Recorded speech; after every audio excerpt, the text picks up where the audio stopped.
Hi, Gloria Lybecker here with Healing You. Birthday celebrations. So what images just came to mind for you when you heard those two words? Do you remember looking forward to celebrating your birthday when you were little? I know I did. Or do you just have clouded memories that are disappointing? I know for years, our youngest son, Rylan, he would anticipate his birthday celebration right after Christmas because his birthday is in February. And typically when that magic day would arrive, his nervous system would be wound so tight with longing and anticipation, expectations of what was going to happen, that the slightest disappointment at all would trigger his aroused sympathetic branch of his nervous system into acute distress.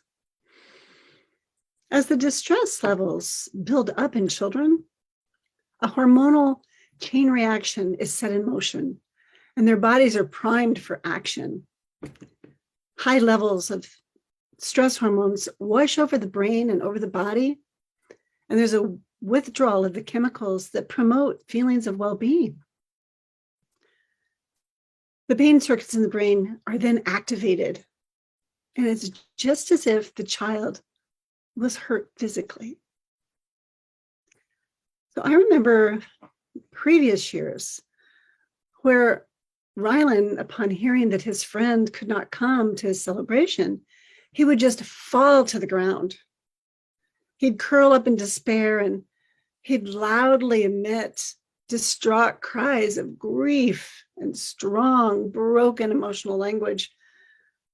I would quickly move to his side and offer him words of resonance, such as, "It's such a big disappointment. You're really looking forward to having fun and celebrating with everyone." When we take the time to attune to another person's primary emotional state through the sharing of nonverbal signals, there's a beautiful thing that happens. Resonance occurs. With this, the joining of two minds, there's a state of alignment is created where two people can feel felt by the other. This is a magical connection that allows our primary emotions to become intimately influenced by the mind of the other person as we connect with their primary emotional state. We continue to feel the connection to the other through resonance, which can be experienced then as memories, thoughts, sensations, and images of the other and of our relationship, even when they're not near us. So when I was with Rylan, I noticed in that moment when I was giving him some resonant guesses, I noticed there was a sharp pain in my gut. So in that moment of time, I intentionally self-connected my internal experience with the calm that comes from compassion. So in the midst of my child's becoming fearful, his seeking circuits would attune with the calming warmth of contingent contact in that moment of overwhelm. And what this did then was to activate his systems for bonding and care.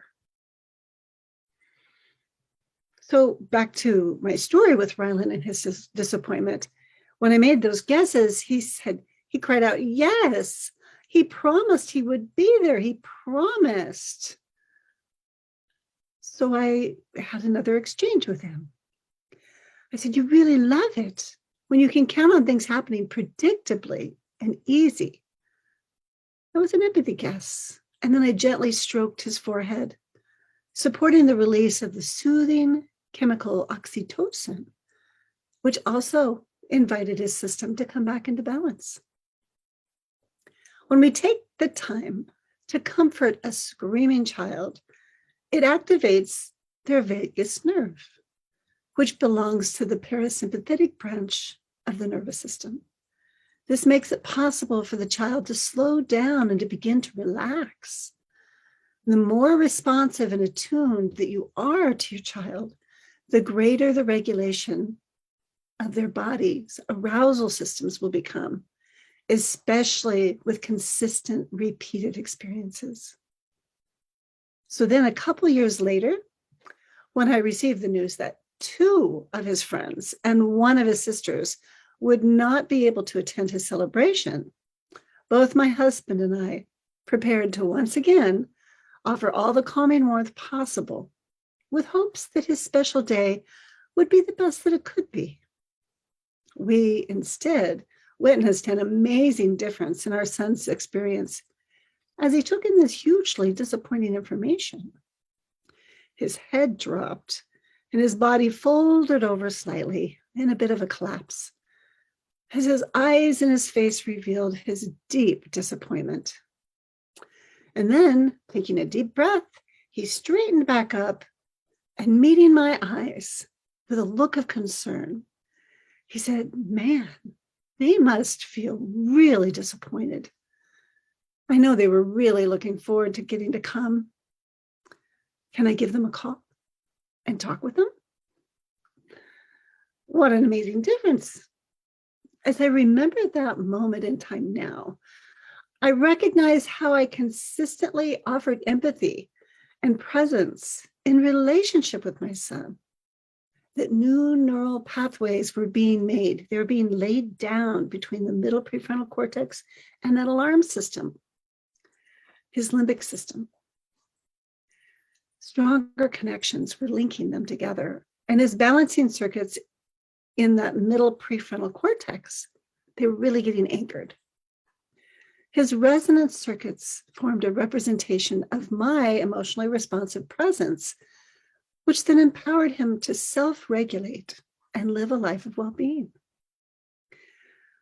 You know, taking the time to be in relationship with our children with resonance, that's one of the most important things I've had the privilege of being able to do. Thanks for being on this journey with me today. Healing you.